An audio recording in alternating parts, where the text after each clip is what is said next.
దేవుడు అన్ని మనకు లోన్ ఇచ్చాడు అనుకోండి. ఎవరైనా లోన్ ఇచ్చారు, లెండర్ మనకి ఏమి ఇస్తారు? లోన్ ఇస్తారు. లోన్ ఇస్తే నెల నెల ఏం కట్టాలి? ఈఎంఐ కట్టాలి కదా. మీరు ఈఎంఐ కొట్టారనుకోండి, ఏమవుతుంది తర్వాత? ఫస్ట్ మంత్ కట్టలేదు, 2 months కట్టలేదు, 3 months కట్టలేదు, అప్పుడు ఒక టీంని పంపిస్తారు, రికవరీ టీం. అబ్బా మాట దయచేసానండి.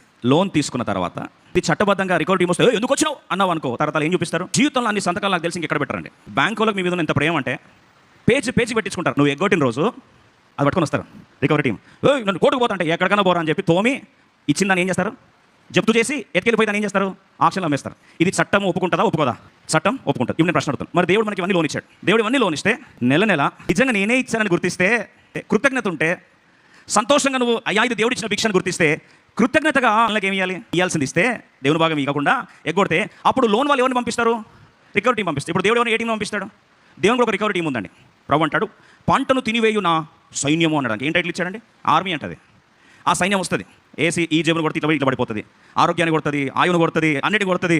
ఇంకా పసరు పురుగు, గొంగలి పురుగు, పంటను తినివే పురుగు, అన్ని పురుగులే. ఇవన్నీ పురుగులు వచ్చిన తర్వాత మనం చట్టరీతి అడుగుతాం, ఏమని? ఇది నీకు ఏమా తండ్రి అంటే, మరి లోన్ తీసుకుంటే వాళ్ళు రికవరీ టీం పంపడం న్యాయమా అని అడుగుతారా అండి?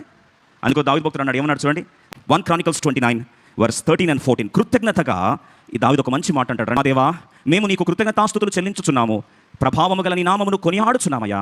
కృతజ్ఞతాస్తుతులు చెల్లిస్తాం. ఈ ప్రకారము మనపూర్వకంగా ఇచ్చు సామర్థ్యము మాకుండుటకు నేనెంత మాత్రపాడు, హూ అమాయ్, నా జనులు ఎంత మాత్రపాడు, హూ ఆర్ వి, సమస్తమును, ఈ మాట ఇందాం, సమస్తమును నీ వలననే కలిగను కదా. ఇవన్నీ ఇచ్చింది నీవే కదా ప్రభా. ఇక్కడ ఆపేస్తాం మనం, దాన్ని ఎక్స్ప్లెయిన్ చదువుతాం రండి.